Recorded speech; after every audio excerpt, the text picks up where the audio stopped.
আমরা আজকে যতক্ষণ প্রয়োজন বিকাল হোক সন্ধ্যা হোক আমরা এখানে আসি।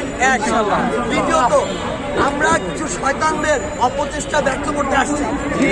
সেলফি তোলা আমাদের উদ্দেশ্য না। এসব যে রাজনীতির নামে নোংরা রাজনীতি, সেলফি রাজনীতি এগুলো হয়ে আসছে, এগুলো আমরা বাদ দিব। রাজনীতি হবে জনতার রাজনীতি, শেষ। আপনারা যদি থাকেন আমাদেরকে সবসময় আপনাদের সামনে পাবেন। এমন না যে এসি গাড়িতে ঘুরে বেড়াবো, এসি রুমে বসে থাকবে, এরকম কিছু হবে না ভাই। আমাদের যে আগে প্রোটোকল পলিটিক্স ছিল ছাত্রলীগের, প্রোটোকল পলিটিক্স আর সেলফি পলিটিক্স, এই পলিটিক্সের ঊর্ধ্বে আমাদের উঠতে হবে অবশ্যই। এখানে যারা যারা রয়েছেন নিজ যোগ্যতা প্রত্যেকেই নেতা, কোনো নেতার পিছনে ঘোরা,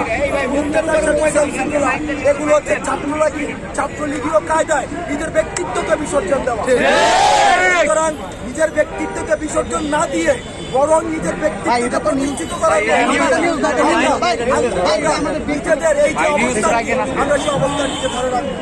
কোনো ধরনের ছাত্রলীগীয় যে আচার আচরণ ছিল রাজনৈতিক, সেগুলোর আর কোনো পুনরাবৃত্তি হবে না, ধরনের পুনরাবৃত্তি হবে না।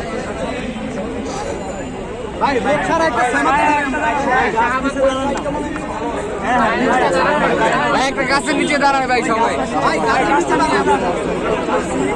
যে রোদ ভাই।